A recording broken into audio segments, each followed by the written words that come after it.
ऋणात राहू इच्छिते आणि सरांना विनंती करते की त्यांनी आपल्या पाठाला सुरुवात करावी. आदरणीय करवंदे सर. धन्यवाद मॅडम. अधिक वेळ न घालवता आपण सुरू करूया. माझा आवाज येतो सर्व विद्यार्थ्यांना? सर्वांना पुन्हा एकदा नमस्कार. तुम्ही तुम्ही हेही करू शकता, इमोजी करू शकता, हँड रेज करू शकता. ठीक आहे. या ठिकाणी तुम्हाला स्क्रीनवर माझा फळा दिसतोय का? तिथे ही चौकट जर आली अशी स्क्रीनवर, ही जर चौकट आली तर त्याला फळा समजायचं आणि फळ्यावर जे जे लिहिल इथून पुढे ते सगळं आपल्या आपल्या वहीमध्ये आपल्याला लिहायचं आहे. ठीक आहे, आपण आता कंटिन्यू करूया. थोडंसं इमोजीने तुम्ही ओके असेल तर किंवा गजानन जावळे जवादे, आवाज येतोय व्यवस्थित सर्वांना? तुम्ही फक्त माईक अनम्यूट करून बोला. गजानन जवादे.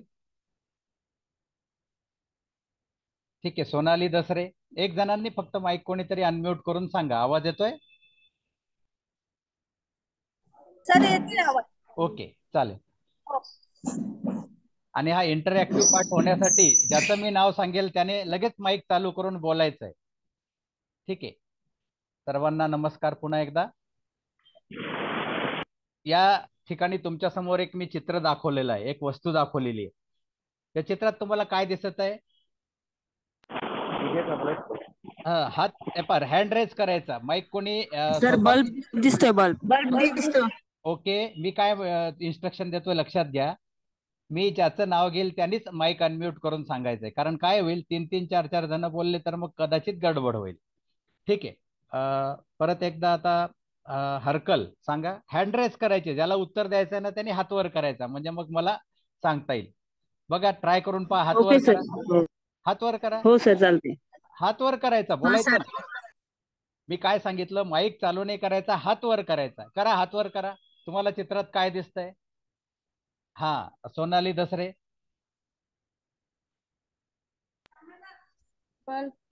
बल्ब दिसतो. गुड. वैशाली घायाळ.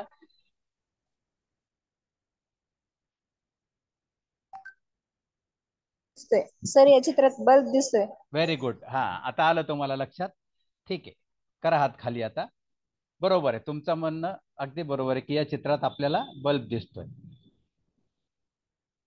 पण आता या बल्ब प्रमाणेच घरात आणखी कोणकोणती साधनं आपण विजेवर चालवतोय बरं? हातवर करायचं. माईक चालू करायचा नाही. तुम्हाला अजून सिस्टीम लक्षात आली नाही. हात वर करायचे. जेव्हा वर्गात आपण असंच करतोय का?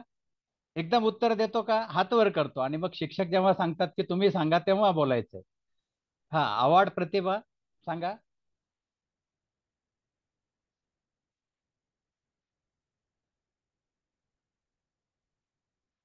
हात वर केला होता आवाडने. ठीक आहे. गजानन जावादे.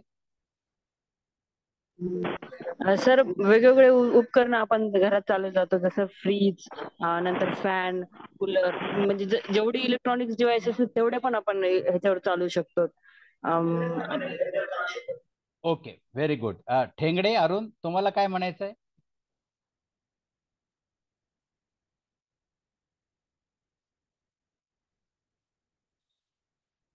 बोलता मी हा, बोला. Fan, TV, okay.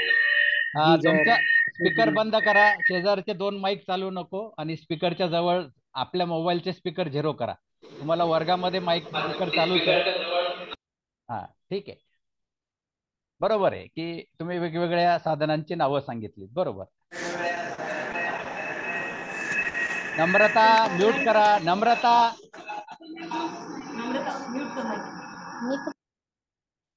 हा, बरं. या सर्व वस्तू तुम्ही सांगितल्या, या सगळ्यांना सारखीच वीज लागते का? आता प्रश्न ऐकून घ्या एक एक. मी आणखी 2-3 प्रश्न सांगतो, विचार करा थोडस, नंतर हात वर करा. या सर्व बाबींना सारखीच वीज लागते का? नंतर दुसरी गोष्ट,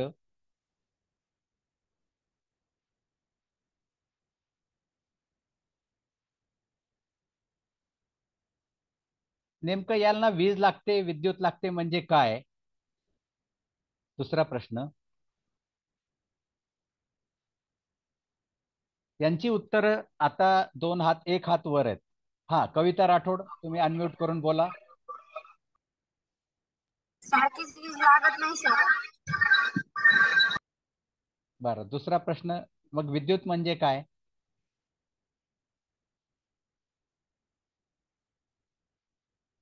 वीज म्हणजे काय, विद्युत म्हणजे काय? गजानन जवादे. कार्य करण्यासाठी आवश्यक असलेली शक्ती म्हणजे आवाज तुमचा क्लिअर येत नाही, थोडस हळू आवाजात बोला. दुसरं कोणी सांगा, तुमच्या मोबाईलचा प्रॉब्लेम असेल. कार्य करण्यासाठी हा, परत अनम्यूट करून बोला, मी तुम्हाला म्यूट केलं होतं. गजानन. कार्य करण्यासाठी आवश्यक असलेली शक्ती म्हणजे ऊर्जा सर. ऊर्जा नाही विचारलं, विद्युत म्हणजे काय असं विचारलेलं आहे. समोर दिसतंय पा स्क्रीनवर आपल्याला प्रश्न. बरं राठोड, तुम्ही जे उत्तर दिलं की सगळ्यांना वेगवेगळी वीज लागते, म्हणजे काय?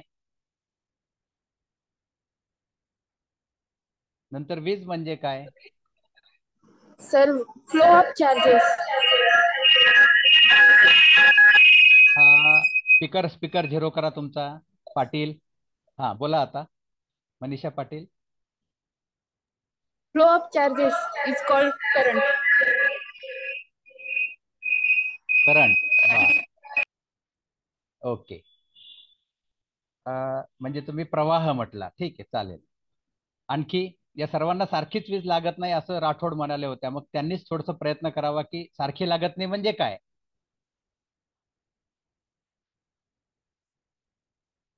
ठीक आहे, तर बहुतेक एक दोन जणांनी थोडा प्रयत्न केला. याच प्रश्नांची आपण आज उत्तरं पाहू. तेव्हा आज आपल्या पाठाचं नाव आहे, आपल्याला याच गोष्टींची उत्तरं शिकायचं आहे, शोधायची आहेत. त्यासाठी आपण आज शिकणार आहोत विद्युत विभव, विभवांतर आणि विद्युत प्रवाह. बघा, मी फळ्यावर शीर्षक लिहिलंय, तुम्ही ते वहीमध्ये लिहून घ्या. ही चौकट आली की समजायचं मी फळ्यावर लिहित आहे. विद्युत विभव, विभवांतर आणि विद्युत प्रवाह. जेव्हा आपण या संकल्पनांचा सखोल अभ्यास करू तेव्हा आपल्याला या प्रश्नांची परिपूर्ण उत्तरं भेटतील. चला तर मग आपण यासाठी एक उदाहरण पाहू. बघा, या ठिकाणी चित्राचं नीट निरीक्षण करा. 2 चित्र दाखवलेत. पहिलं चित्र काय दिसतंय या चित्रामध्ये? हातवर करायचं आहे.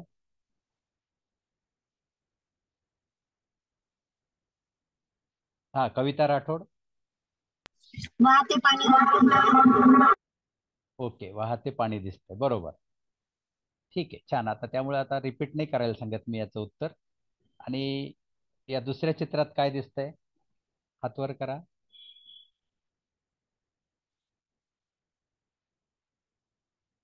थोडा तिथल्या अँप्लिफायरचा आवाज कमी केला तरी चालेल, म्हणजे मग व्हिसलिंग येणार नाही.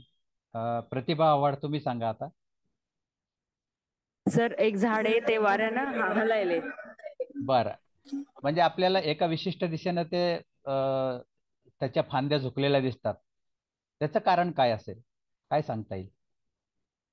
आव्हाड, तुम्हीच कंटिन्यू करा.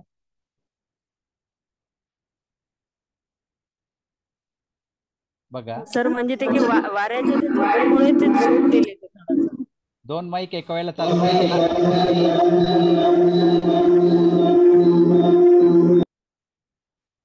वर्गातला व्हॉल्यूम थोडा कमी करा अँप्लिफायरचा. हा, एस के, तुम्ही तुमचा माईक न सांगता चालू केला होता. आता बोला एस के, सांगा काय की काय दिसतं हे झाड. हे झाडाच्या फांद्या इकडे विशिष्ट दिशेने दिसत आहेत, याचं कारण काय? एस के, तुम्ही सांगा आता. स्वतःहून चालूच केला होता माईक.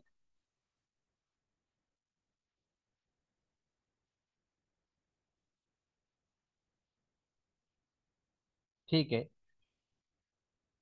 डावीकडे झुकलेल्या दिसतात, याचं कारण काय? कोण सांगतंय? Due to gravity. परत हात वर करायचं विसरताय तुम्ही. पाटील, मनीषा, बोला. चला, बोला बोला पाटील. सर ग्रॅव्हिटीमुळे काय?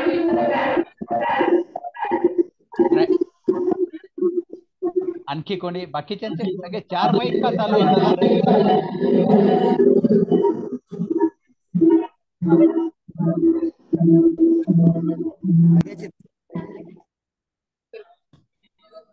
एका वेळेला एकच जण बोलावा आणि आपल्या आपल्या मोबाईलला तुम्ही सायलेंट ठेवा, सायलेंट. फक्त माईक चालू करायचा आहे, कारण तुम्हाला वर्गामधून आवाज येईल. तुम्ही तुमच्या मोबाईलचे स्पीकर 0 करा, साऊंड व्हॉल्यूम 0 करा. माईक जेव्हा सांगेल तेव्हा एकच चालू करायचा आणि वर्गातल्या स्पीकरचा एम्प्लिफायरचा व्हॉल्यूम कमीत कमी ठेवायचा. ठीक आहे, चालेल. हा, बगाटे बोला. हवेचा प्रवाह काहीतरी रिसाऊंडिंगचा आवाज येतोय, प्रॉब्लेम. बर, किती माईक चालू आहेत? एकच माईक चालू असल्यावर असं रिसाऊंडिंग व्हायला नको खरं. ठीक आहे. कोणीतरी ग्रॅव्हिटी उत्तर दिलं, पण ग्रॅव्हिटीचा तिथे काय संबंध आहे? इकडे का झुकलेली आहेत ती डाव्या बाजूला, असं मी विचारलं. उजव्या बाजूला का नाही झुकलेली, यावरून काय दिसतंय? तर आपल्याला असं सांगता येईल की पाण्याचा प्रवाह पहिल्या चित्रात होता आणि दुसऱ्या चित्रामध्ये हवे, हवेचा प्रवाह. हा, वाहता वारा आहे, म्हणजे विंड म्हणता येईल त्याला. वारा वाहतोय, विशिष्ट दिशेने वारा वाहतोय, त्यामुळे त्या फांद्या इकडे झुकल्या. अगदी याच पद्धतीने जसं इथे पाणी वाहतंय किंवा वारा वाहतोय, तसंच वीज वाहते. मग आता विद्युत कशी वाहते हे आपल्याला यापासून शिकायचं. आता पाण्याचा प्रवाह म्हणजे काय, तर इथं उत्तर ऑलरेडी चाललेलं आहे की पाण्याचा प्रवाह कशापासून बनतो. पहिलं चित्र पाहिलं आपण, पाण्याच्या थेंबापासून. दिसलेलं एक उत्तर ऑलरेडी चाललेलं आहे, पाण्याच्या थेंबापासून. बरोबर. मग आता जसं पाणी प्रवाहित इथे झालेलं आहे, ते कशामुळे होतं, का होतं, कसं होतं, सांगा बरं. तुम्ही एक चित्र पाहिलं, ते पाणी कशामुळे प्रवाहित झालेलं होतं? कोण सांगेल? Due to force. लगेच हा, कुठला फोर्स, कुठल्या फोर्समुळे प्रवाहित होतं पाणी?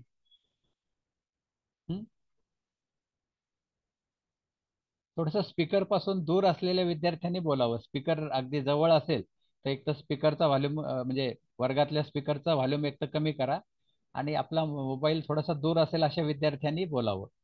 कोण सांगतंय? हात वर करा. ठीक आहे.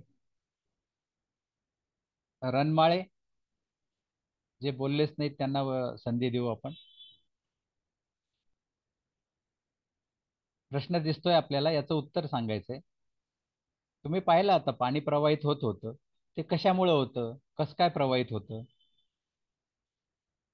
बरं, भिसे आकांक्षा.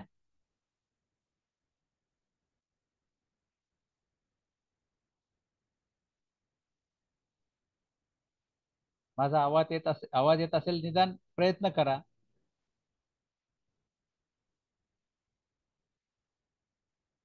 बरं, बगाटे रुपाली. पाण्याचा जास्त दाब असल्यामुळे पाण्याचा, हा, परत एकदा. जास्त प्रमाणात असल्यामुळे प्रवाहित होते. जास्त प्रमाणात काय? बरोबर आहे, चांगला प्रयत्न आहे. आणखी थोडं स्पष्ट करा.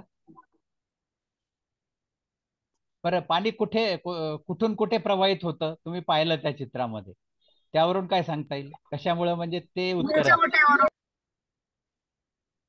ठीक आहे, बगाटे तुम्ही म्यूट करा. दुसरं, हा, दीपाली शिंदे सांगा.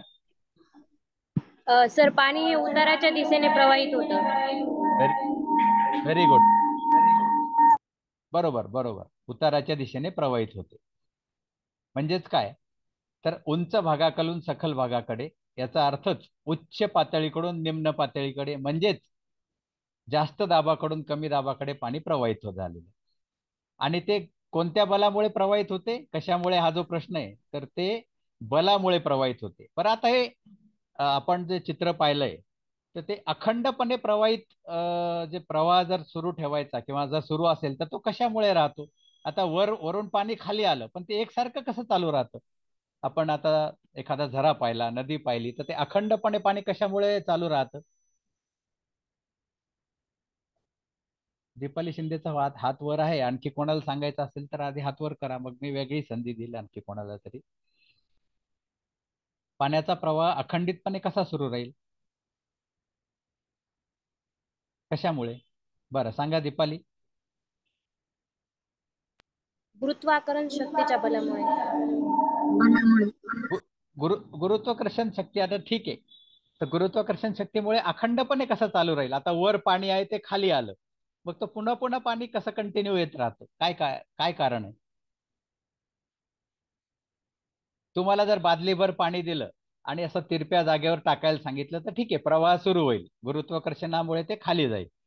पण ते अखंडितपणे जर असा तो प्रवाह आपल्याला पाहिजे असेल तर काय करावं लागेल? बादलीभर पाणी संपल्यानंतर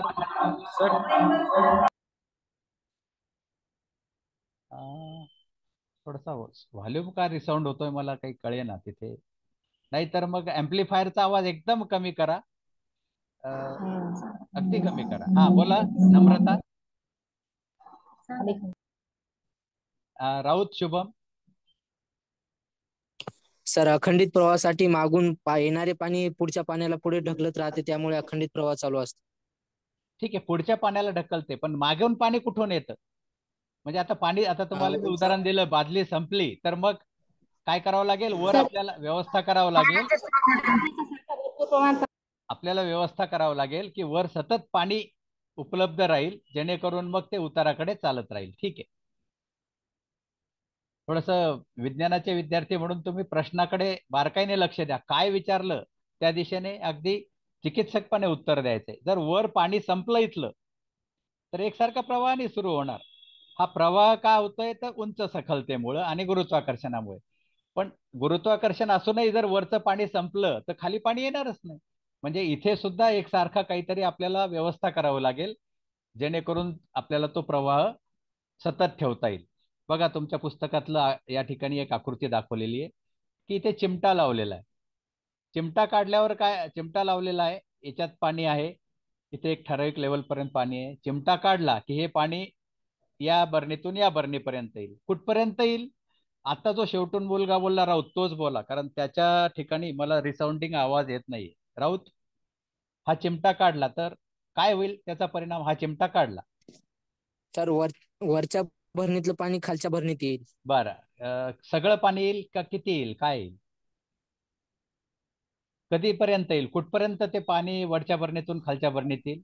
जोपर्यंत दोन्ही भरण्यातलं पाणी समांतर होणार नाही तोपर्यंत येईल. हा, समान पातळी, म्हणजे जोपर्यंत पातळीत फरक आहे, वरच्या भरणीतल्या पाण्याची पातळी वर आहे तोपर्यंत पाणी येत राहील. बरोबर, ठीक आहे.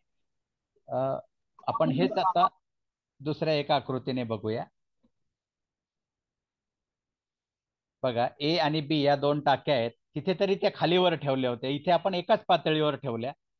ए टाकीमध्ये पाणी भरलं, इथे तोटी बंद केलेली आहे आणि आता आपण तोटी सुरू करू. तोटी ओपन केली आपण, हळूहळू हळूहळू काय होतंय बघा तुम्हाला.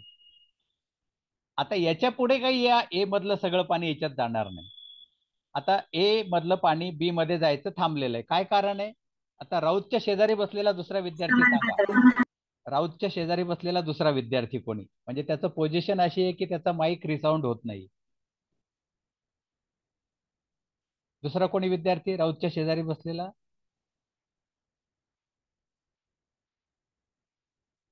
बाकीच्यांचे साऊंड रिसाऊंड होत आहेत, फक्त राऊतचा आवाज क्लिअर येतो. काय कारण आहे? का राऊत वर्गातच नाहीये? सर, त्या दोन्ही भरण्या समान अशा लेवलला ठेवलेल्या असल्यामुळे ए मधलं पाणी बी मधले लेवल हे सारखं आहे. हो ना, ठीक आहे. मग आता हे पूर्ण बाकीचं पाणी इकडे का नाही जाते? आपण ए मधून बी मध्ये पाणी गेलं तर इथपर्यंतच का गेलं, पुढे का नाही गेलं?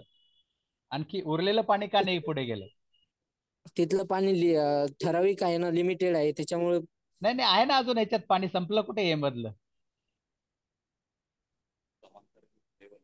समांतर आहे. हा, दोन्ही दोन्ही ठिकाणची पातळी समान झालेली आहे. आपण सुरुवातीलाच बोललो की पातळीत फरक असेल तरच पाण्याचा प्रवाह वाहतो. जोपर्यंत पाण्याच्या दोन ठिकाणच्या पातळ्यांमध्ये फरक आहे, पातळ्या, लेवल्स, दाब, आता इथे जेवढा दाब आहे तेवढाच दाब इथे आहे, किंवा लेवल दोघांची सारखी आहे, सारखी असल्यामुळेच दाब सारखा आहे. इकडे जेवढा दाब आहे हवेचा तेवढाच इथे आहे. दाबातला फरक जोपर्यंत आहे तोपर्यंतच प्रवाह वाहील. जास्त दाब जिकडे असेल तिकडून कमी दाबाकडे पाणी वाहतं. आणि हेच आपल्याला विद्युत प्रवाहामध्ये आपल्याला पाहायला मिळतं. लिहून घ्या आता हे. ठीक आहे, आधी प्रश्नांचं उत्तर देऊ. की जसं पाण्याचे थेंब वाहतात म्हणजे पाण्याचा प्रवाह वाहतो, तसा विद्युत प्रवाह किंवा विद्युत कणांचा प्रवाह म्हणजेच विद्युत प्रवाह. मग आता विद्युत प्रभारित कण कोणकोणते असतात?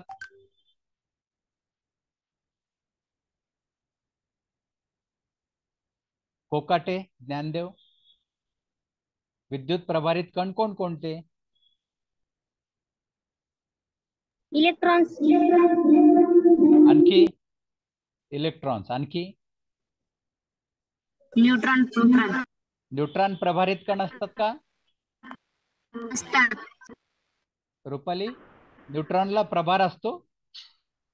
उदासीन. प्रोटॉन्स. हा, प्रोटॉन्स बरोबर आहे. इलेक्ट्रॉन्स आणि प्रोटॉन्स बरोबर आहे. पण आपल्याला माहिती आहे की प्रोटॉन हे केंद्रामध्ये घट्ट बांधलेले असतात. त्या मानानं इलेक्ट्रॉन्स हे बऱ्यापैकी मोकळे असतात. म्हणजे आपल्याला असं लक्षात येईल की इलेक्ट्रॉन्सच खऱ्या अर्थाने विद्युत प्रवाह वाहण्यासाठी कारणीभूत असतात. हा, प्रोटॉन जरी वाहू शकत नसले तरी प्रोटॉन ज्या अणुरेणूमध्ये आहेत त्याचे जर आयन तयार झाले तर आयन मात्र एका ठिकाणाहून दुसऱ्या ठिकाणी जाऊ शकतात. म्हणून आयन्स आणि इलेक्ट्रॉन्स यांच्या माध्यमातून वीज वाहते. ती कशी वाहते आपण पुढे पाहूया थोडस. तर त्यासाठी आधी पहिल्यांदा आपल्याला विद्युत विभव, इलेक्ट्रिक पोटेन्शियल कशाला म्हणायचं ते पाहूया. त्या चित्रामध्ये बघा तुम्हाला काय दिसतंय? बॅटरी. बरोबर, बॅटरी दिसते. करेक्ट. या चित्रात आपल्याला सेल किंवा बॅटरी दिसते. आता या सेलकडे जर निरीक्षण केलं तर इथे आणि इथे काहीतरी खुणा दिसतात दोन्ही टोकावर. या खुणा काय दाखवतात? Plus minus. हा, हे प्लस आणि मायनस दिसलं. काय प्लस आहे आणि काय मायनस आहे? धन प्रभारित, ऋण प्रभारित. प्लस म्हणजे अधिक आहे, काहीतरी अधिक आहे. आणि मायनस म्हणजे काहीतरी कमी आहे. मग काय कमी आहे आणि काय अधिक आहे? प्रोटॉन प्लस आहे आणि मायनस. बरं, जब्देने सांगितलं प्रोटॉन्स अधिक कमी जास्त आहेत. आणि मनीषा, तुम्ही काय सांगितलं? एका वेळेला एकानेच बोलायचं. मनीषा पाटील, परत एकदा सांगा. इलेक्ट्रॉन कमी आहेत. इलेक्ट्रॉन्स कमी जास्त आहेत. बरोबर, इलेक्ट्रॉन्स कमी जास्त आहेत. कारण आपण पाहिलं की दोनच गोष्टींमुळे वीज वाहते, इलेक्ट्रॉन्स आणि आयन्स. आणि आयन्स हे फक्त द्रावणात असतात, आपल्याला माहिती. त्यामुळे या प्लस मायनसचा अर्थ असा आहे की आपल्याला इथे इलेक्ट्रॉनची संख्या कमी अधिक आहे. हे जे टोक आहे इथे इलेक्ट्रॉन्स कमी आहेत, इथे इलेक्ट्रॉन्स जास्त आहेत. आता इलेक्ट्रॉन्स ऋण प्रभारित असतात. इथे ऋण जास्त आहे म्हणून हे ऋण, इथे ऋण कमी आहेत म्हणून धन. म्हणजे सेलच्या आतमध्ये या टोकाला इलेक्ट्रॉनची संख्या कमी असते किंवा नसतेच असं म्हणायला हरकत नाही. इथे खूप इलेक्ट्रॉन्स असतात. किंवा तुलनाच करायची झाली तर या टोकापेक्षा या टोकावर इलेक्ट्रॉन जास्त आहेत म्हणून हे टोक निगेटिव्ह आहे. तर कमी अधिक असणं यालाच आपण विभव म्हणतो. म्हणजे इथे इलेक्ट्रॉनचा विभव कमी आहे आणि इथे इलेक्ट्रॉनचा विभव जास्त आहे. मग यावरून विद्युत विभव म्हणजे काय? मग विभव कशाला म्हणता येईल? तर एखाद्या टोकावर किती प्रमाणात प्रभारित कण आहेत त्याला विद्युत विभव म्हणतात. Electric potential. What is electric potential? The number of charges present on a particular end किंवा पर्टिक्युलर टर्मिनल. तर एखाद्या टोकावर किती प्रमाणामध्ये विद्युत प्रभार आहेत, प्रभारित कण आहेत, त्याला म्हणायचं विद्युत विभव. इथे विद्युत विभव आहे 1 2 3 4 5 6 7 8 9 10 11 12 इलेक्ट्रॉनमुळे इथे विद्युत विभव आहे असं म्हटलेलं आहे. आपण म्हणतो ना पोटेन्शियल याच्यामध्ये म्हणजे काहीतरी आहे, तसं या टोकावर 12 इलेक्ट्रॉनचं पोटेन्शियल आहे आणि या टोकावर एकच इलेक्ट्रॉनचं. म्हणजे दोन्ही टोकामध्ये पोटेन्शियल डिफरन्स आहे. दोन्ही टोकामध्ये पोटेन्शियल सारखं नाहीये, पोटेन्शियल डिफरन्स आहे, म्हणजेच विभवांतर आहे. मग विभवांतर म्हणजे काय सांगता येईल? राऊत तुम्ही सांगा. विभव पाहिलं आपण, आता विभवांतर काय म्हणता येईल सांगा राऊत. या ठिकाणी 12 इलेक्ट्रॉन्सचं पोटेन्शियल आणि इथे एकच इलेक्ट्रॉनचं, म्हणजे दोन्ही ठिकाणी पोटेन्शियल सारखं नाहीये पण पोटेन्शियल डिफरन्स आहे. विभव सारखा नाहीये, विभव कमी अधिक आहे म्हणजे विभवांतर आहे. मस्के तुम्ही नका चालू करू. राऊत तुम्ही बोला. मस्के तुम्ही बोलू नका. हा राऊत बोला.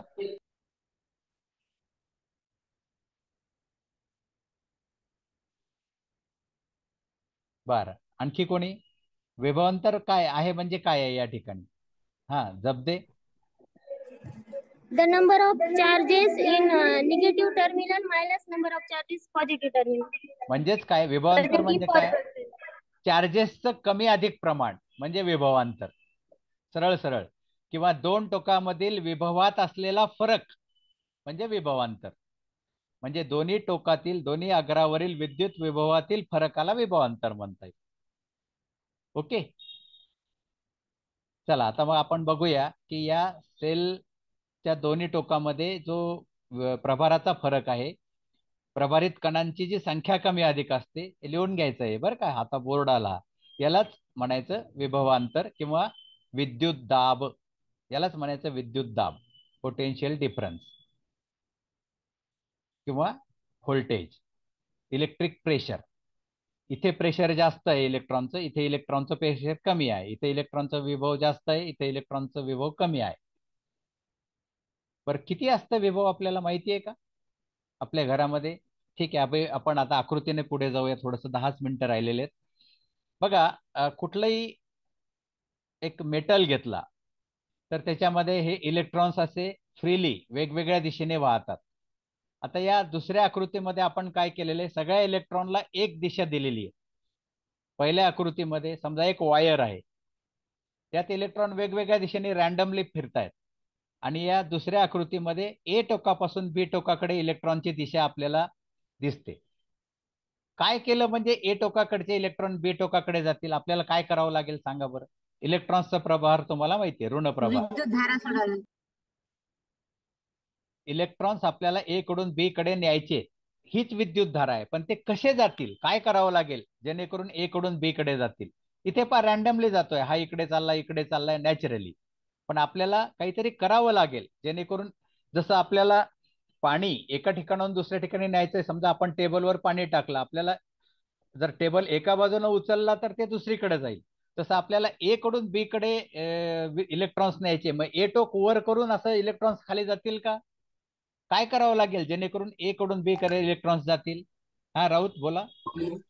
ए टोकाला ऋण प्रभार जोडावा लागेल, बी टोकाला धन प्रभार. परत एकदा बोला, सॉरी मी तुम्हाला म्यूट केलं. हा राऊत बोला, बरोबर आहे. ते दोघं जण चालू झाल्यामुळे त्याला म्यूट करणार होतो. राऊत बोला, अनम्यूट करून बोला.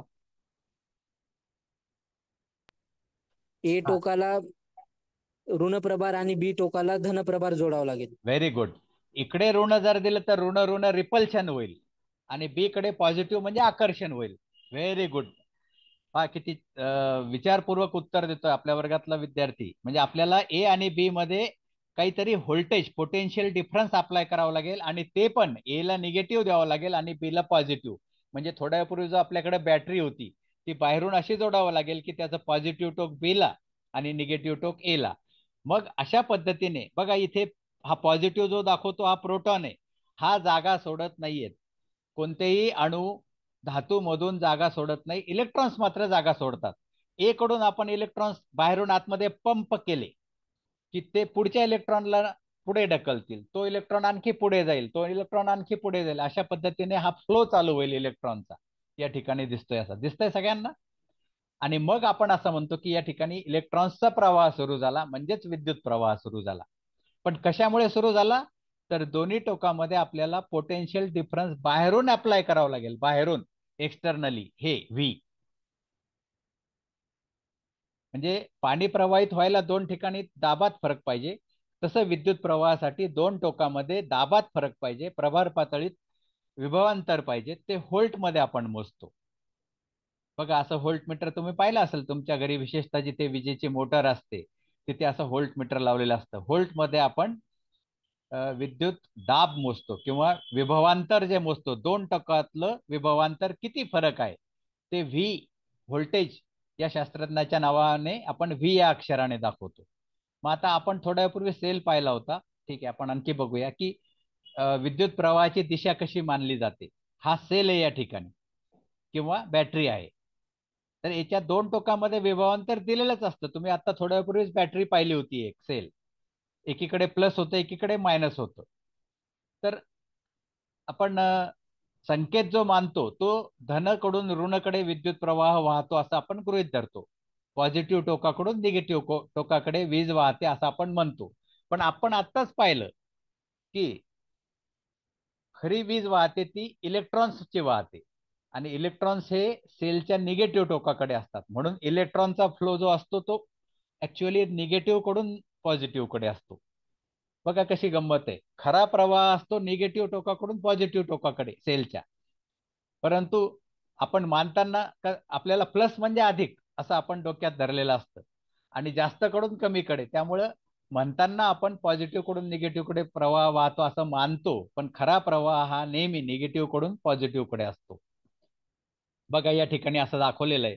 हा मानलेला प्रवाह, आता तिथे सेल आहे, इथे बल्ब लावलेला आहे आणि आपल्याला माहिती आहे की इलेक्ट्रॉन्स निगेटिव्ह टोकाकडे असतात. सेलचं हे टोक पॉझिटिव्ह आहे, हे टोक निगेटिव्ह आहे.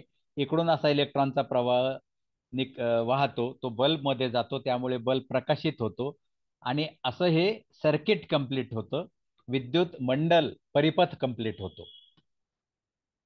मग आता सेलचा बघा उत्तर तुम्हाला पाहिलं नसेल तर मी पुन्हा प्रश्न विचारतो की आपल्या घरी जी बॅटरी असते, मग ट्रिपल ए असो, डबल ए असो, डी असो, याचं विभवांतर किती असतं? हे जे प्लस मायनस मध्ये फरक किती असतो? सोनाली दसरे सांगा.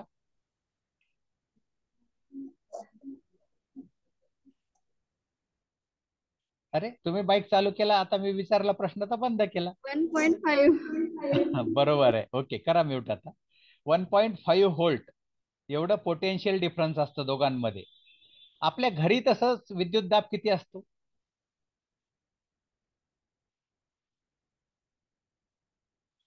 कोण सांगेल? सर 220. बरोबर, 220 व्होल्ट टू 250 व्होल्ट. 220 व्होल्ट हे नॉर्मल आहे, पण कधी कधी 180, 100, 200 होतो आणि 250 वाढतो, पण 220 हा बरोबर आहे. म्हणजे आपल्या घरातील विजेचा विद्युत दाब हा 220 व्होल्ट असतो आणि बॅटरीचा 1.5 व्होल्ट असतो. ऍक्च्युअली याला सेल म्हणतो आपण. आणि एका पुढे एक आपल्याला 3 व्होल्ट करायचे तर आपण 2 सेल वापरतो, त्याला बॅटरी म्हणतात. Number of cells connected together, त्याला बॅटरी असं म्हणण्याचा प्रघात आहे. ठीक आहे. आणि विद्युत प्रवाह जो वाहतो म्हणजे किती इलेक्ट्रॉन वाहिले ते मोजण्यासाठी आय हे अक्षर दाखवतो आपण आणि त्याचं एम्पियर या शास्त्रज्ञाच्या नावाने त्याचं एकक असतं आणि त्या मीटरला सुद्धा आपण ॲमीटर म्हणतो. की किती दाब आहे हे व्होल्टेज मध्ये मोजतो आणि किती इलेक्ट्रॉन्स वाहिले ते एम्पियर मध्ये मोजतो.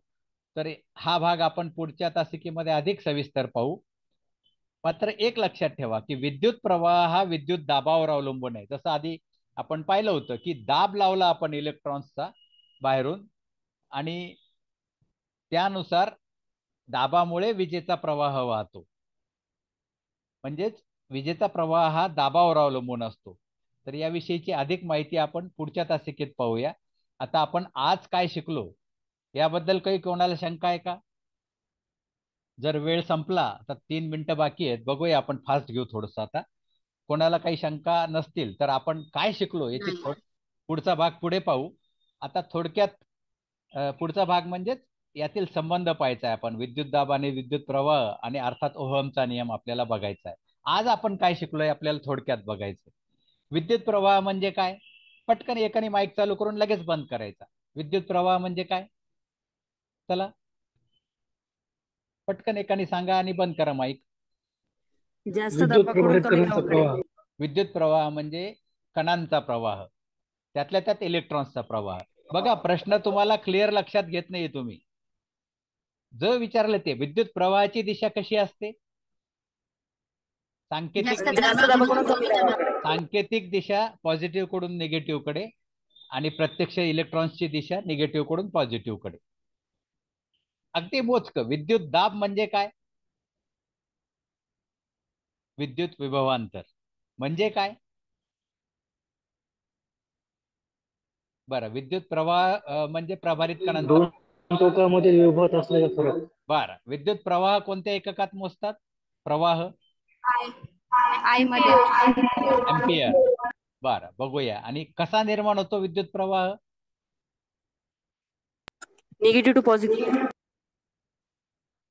जेव्हा दोन टोकामध्ये एखाद्या वाहकातून आपल्याला बल्ब मधून फॅन मधून जर विद्युत वाहून न्यायची असेल तर दोन्ही त्याचे जे दोन टोक आहे त्याच्यावर आपल्याला विद्युत दाब प्रयुक्त करावा लागतो किंवा दोन टोकामध्ये विभवांतर निर्माण करावं लागतं. आपल्या घरातील विद्युत दाब तुम्ही सांगितलंय त्यामुळे हा प्रश्न मी स्किप करतो. 220 व्होल्ट बरोबर. बरं, आपल्या घरातील विद्युत उपकरणे सर्किट यातील सुवाहक आणि दुर्वाहक पदार्थ काही सांगता येतील तुम्हाला? घरामध्ये जे आपले वायरिंग असतं, सर्किट असतं, कनेक्शन्स असतात वेगवेगळे,